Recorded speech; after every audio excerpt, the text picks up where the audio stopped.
How's it going, everybody? My name's Dave Whipple and you're watching Bushradical. In this video I want to cover some tips and tricks and techniques to make better YouTube videos, especially outdoor videos and bushcraft oriented videos, camping videos, that sort of thing. I was really lucky. I actually was trained by professional camera guys on season 4 of Alone. I'd never run any camera before I was on Alone, so the introduction I got to camera work was from professionals who pointed out a lot of things I probably would have never picked up without it. So sit back and enjoy this video. I'm going to run through some of the things that I was taught when I was trained how to run a camera. My hope is that you guys can pick up something from this video you weren't aware of before, or maybe look at things in a little bit different light. Stay tuned. All right, one of the most important things, period, is where you put your light. What do I mean by that? How many times have you seen a video where somebody is standing with a window behind them and all you see is this black silhouette of what the person is? You never want your light behind you. So this is the view out my back window. If I take that and zoom back in, you can see that this is obviously an extreme example of lighting, and I'm a completely black silhouette against this bright window. Same thing goes with the sun and the sky. Right now I've got these trees in the background. There's a lot of snow, and if I would just had snow in the background, it would tend to darken my silhouette. But when there's dark stuff in the background, you kind of come out a little bit better, and it's more light the other direction. Let me turn this camera around and I'll show you what you don't want. Like if I had the sky behind me. Now with the sky behind me, you can see I'm quite a bit darker. So right now my face is quite dark. If you squinted, all you would see was just a silhouette talking against this white background. And if I bring it down away from the sky, you can see how the color comes back. I go up to the sky and everything darkens up. If it's sunny out, I would be completely dark, completely black. And if I had a window back here, same thing. So with 1 second in between what I just showed you, I turned the camera around so the background is this big clump of basswood trees. And now you can actually see my face in natural light color without it being dark and silhouetted. Try to never shoot with the sky right directly behind you unless you're looking for that silhouette effect. Here's another example. The frame you're seeing is this basswood tree and it's dark. You know, there's some light over here with the snow, but you can see the texture. Now the more sky I introduce into this, the darker that basswood tree is going to get. At this point it's nearly completely black. This is what happens when you stand in front of windows or have the sky as your background. One of the best things about shooting outdoors is the audio. Audio sounds really good in an outdoor setting, and generally lighting is pretty good in an outdoor setting. If you're trying to do stuff inside, you know what it's like. Culvert sound, and then everything is off color and dark. So it is one thing about shooting outdoor videos that's a big benefit for us, is we have natural lighting and we have an area where the sound it doesn't reverberate off anything. Right now I'm about, I don't know, 2 feet from the camera, and the sound is going to be picked up very well at 2 feet from the camera. If I go back over here and decide I want to be, you know, smaller in the shot and I want the background to be more of the focus, you can see how much the sound has changed. Now I'm about 8 feet away from the camera. So one of the worst things you can do for your audio is to find an area you want to shoot in and then zoom into it. You know, it looks pretty much like the same shot, but I'm 15 feet away from the camera and the audio is going to suffer for that. So one rule of thumb I always go by, I always try to stay as close to the camera as possible, and I try to never ever zoom unless it's going to serve a real purpose. For instance, here's Daisy. Now I can zoom in on Daisy as a subject, but I'm not picking up any audio from Daisy, so that's fine. Try not to zoom in on anything you're going to grab audio off of, because you'll get that close picture, but you'll never get that audio. Better to get the camera without any zoom on, as close as possible to get the thing framed up. Speaking of stuff being framed up, there's something to consider when you're shooting around water. It's the middle of winter. I don't have any water here, But let's just imagine that the horizon back here is a lake. So you say you're on a lake or the ocean. Water is always level. It's perfectly level. So if your water and your frame are off, you can see there's a lot of space on this side, and you can see over here there's not much space. Now if I'm watching somebody filming on the ocean, I know right away that the camera's all crooked because the water is crooked, you know. This whole thing is tilted. So what you want to do whenever you're shooting around the ocean or a big lake is you adjust your camera until the water and the frame are parallel. At that point, you know your camera isn't off kilter at all, and it's framed upright. This was a big deal on Vancouver Island when we were shooting alone because you're constantly shooting on the ocean. So you can always see those shots where somebody's a little crooked because the water's flat, the frame might be crooked. And once you know that, you can never unsee it. As soon as you see a shot that's got water in it, you're like, oh, that's a good shot, or that shot's crooked. Not that it matters that much, but it's something to keep in mind. Now another thing that is extremely beneficial is to change your angle, but you don't really need to change your shot to change your angle. Like if I was standing right here in the middle of the frame, when I put this footage into my editing program, I could crop this footage like this, and then I would appear on the side. I could crop it like this, and I'd appear on the other side. I could crop it real tight, and then it looks like a real close face shot. I could crop it so I'm up in the corner, or I could crop it so that I'm down in the corner. And it's all the same shot on the camera. But in the editing program, the actual footage, it looks like it's a lot of different camera angles.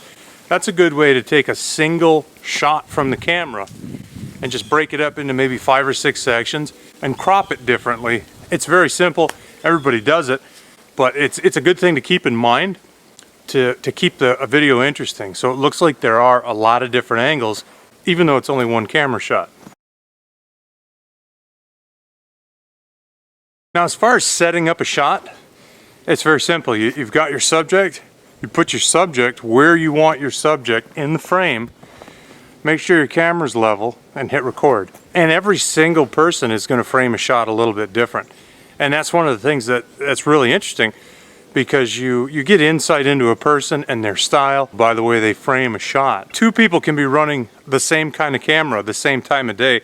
The lighting could be same, they're outside and the sound is the same, but the way they frame a shot is just the individual way that they're looking at the world. So it takes something that's kind of carved in stone, like a mechanical camera, and gives it that soul and character just based on the way the individual frames the shots. Personally, I like to shoot tight. I would never generally set a shot up like this where there's scenery in the background and either myself or whatever I'm doing or the subject is small and it's kind of blends into the scenery. I like to shoot everything as tight as I possibly can. Let me show you. In this picture, I'm showing you a bunch of rolled up grass and some limbs that I might make a fire with. But all you see is kind of a lot of the same stuff. Now, if we go in tight, now it's kind of more of an interesting picture. You've got the snow and the trees, but you've got this standout golden patch of dry grass. You can obviously tell that's the subject of the picture. But the farther you back off, you know, it's still there, but it's getting confusing. Now we don't even really know what it is. And when you get completely zoomed out, it's just scenery. And this kind of scenery, I could do without this kind of scenery because it's kind of monotoned. What I'm doing here is I'm just setting my camera up on the ground.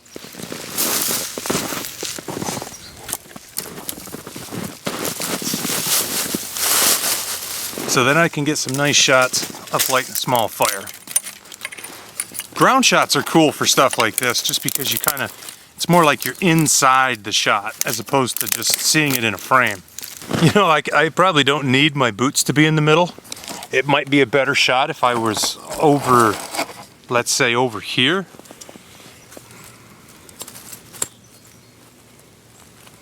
And then of course a close-up shot of flame is always popular. Everybody likes to see a fire lit. Might move that camera, I don't know, 3 or 4 different times, 3 or 4 different places.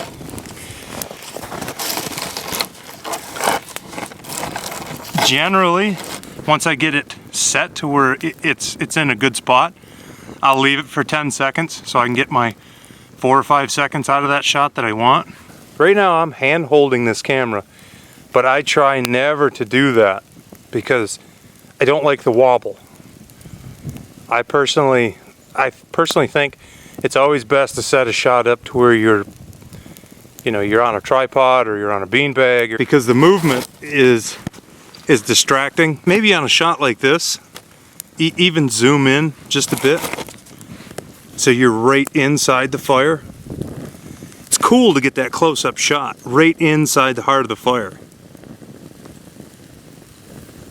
Now also with this fire, I can be back here, I can get this wide shot and then break that shot up and crop it into different areas in the editing program.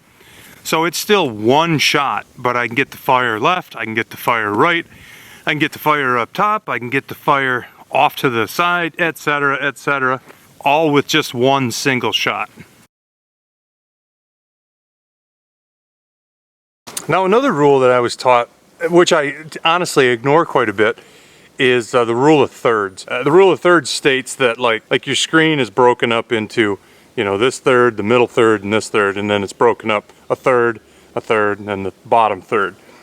The rule states that the subject should be like 2/3 up, 1/3 in, and then if you have a second subject, it would be over here where it's like 1/3 in, 1/3 up. You would have a subject here and then a subject here, roughly. That seems to be a rule that all movies follow. If you pay attention to movies, you'll see that rule of thirds all the time. I don't really think about it much shooting outdoor videos, but it's another thing that I was taught. Another thing I was taught was that when you're doing headshots, it's not a bad thing to cut off the top of somebody's head, because my eyes are more up towards that 2/3 area, and nobody really needs to see the top of my furry hat here. So it's actually not a bad thing to just clip off the top of your head if you're doing a headshot. Okay, now let's talk about B-roll. Pretty much any kind of documentary or outdoor video, it could benefit from B-roll. And what B-roll is, it's just grabbing shots of things that are interesting. Grab like 10 seconds of a shot. Lots of close-up stuff. If there's a bird sitting on a branch, zoom into the bird, get 10 seconds of B-roll. And then when you're transitioning in your video from one subject to the next, you can take that little section of B-roll, maybe do 2 seconds of this bird sitting on a branch, or 2 seconds of a fire crackling. Couple different shots of B-roll. It makes a fantastic transition.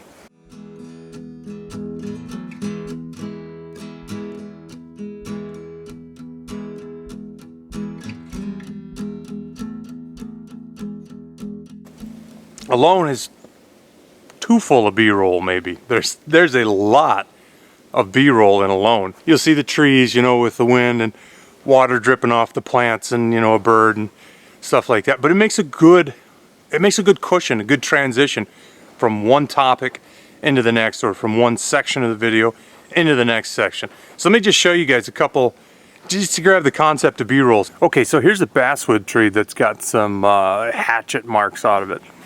Maybe I'll grab a second of that. Let's get it right in tight. Okay, now that I've got that in frame the way I want it, I'm just gonna let that sit for like 10 seconds. So I've got, a good still usable portion of it. Now I'll go find some more B-roll. Okay, this is kind of an interesting stump. It's just a stump cut off. It's got a little patch of snow, and maybe come down here and set my camera up to get a side view of that stump. So I might use 1 second or 2 seconds of this stump just to transition. Lots of B-roll is kind of macro, you're shooting up close. These dead leaves on this branch, that's something to look at. That's a pretty kind of an interesting little scene. Maybe grab a few seconds of that. Over here we've got a bunch of long grass that's all dead and dry. So I'm just going to set the camera down and grab just a couple seconds of that. What would really be nice right now is a cardinal, because everything out here is white or brown and it's drab. It's the middle of winter. Something that's got a little bit of color to it would be nice, like a blue jay or a cardinal, something to break the monotony of the white and brown. It's difficult at this time of year to find something colorful. So this stump with this bit of moss on it, that's a great little B-roll grab. So I'm hand holding this camera. It's kind of a pain in the neck, but I want to grab this other stump. It's a cool shot. Then maybe I'll grab just a second or so of this, the worm tracks on this stump. That's kind of cool. Now this old fence post is kind of interesting, but due to the fact it's so dark and the background is so light, it only comes out as a silhouette. But you know, maybe in this case a silhouette is all right. I think it looks pretty good. You can generally make B-roll out of almost anything. Like this branch here, this obviously it's nothing to look at. If I move over, drop the tripod down even farther, okay, let's stop right about there. What if I just zoomed in on this? Okay, now that's actually kind of a cool shot. You see the texture of the wood, you can see the texture of the snow. It's usable for B-roll for sure. Maybe something like this is even better, where you kind of see the end of the wood and it's a little more interesting. Of course, this cherry tree right here is just as boring as possible. But if we were to get right up to the cherry tree and get right into the bark, it's really pretty.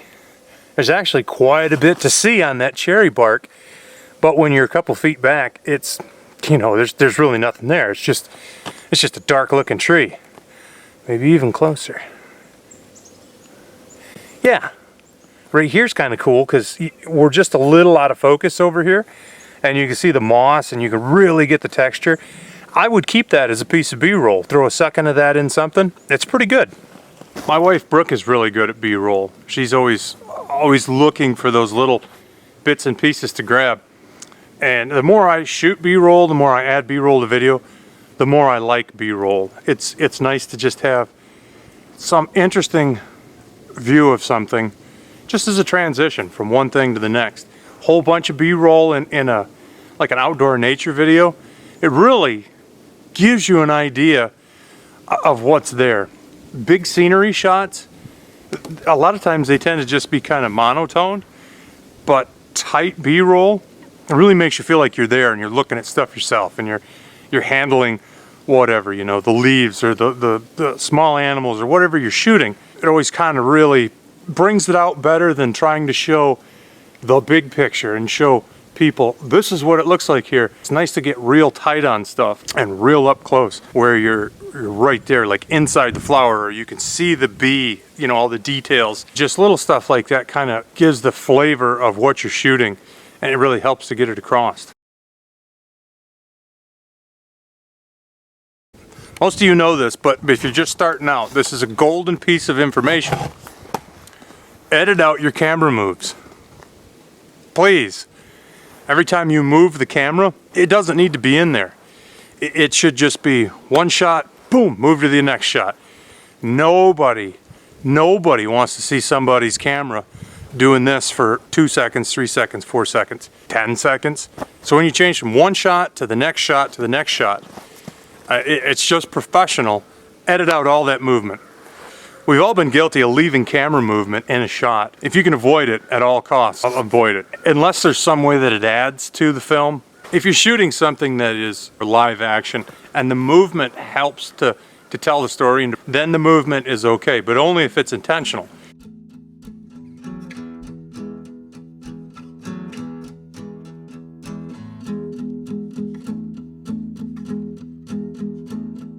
For those people that have asked about what I shoot on, what kind of gear I use, I've got an ultralight Manfrotto tripod. I'm shooting on a Canon Vixia HF G20. As you can see, I also have a camera mount to where I can set the camera on the ground, or I have a top handle to hold onto the camera.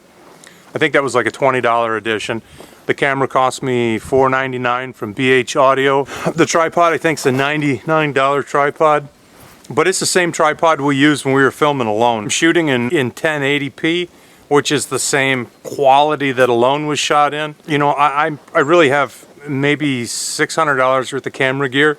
It's lasted me 2 years without any hiccups, really. I've had maybe a little bit of issue with the tripod. You can probably get into a solid video setup for a quarter of that. Any camera that shoots in 1080 and has SD cards is probably going to do you a pretty good job.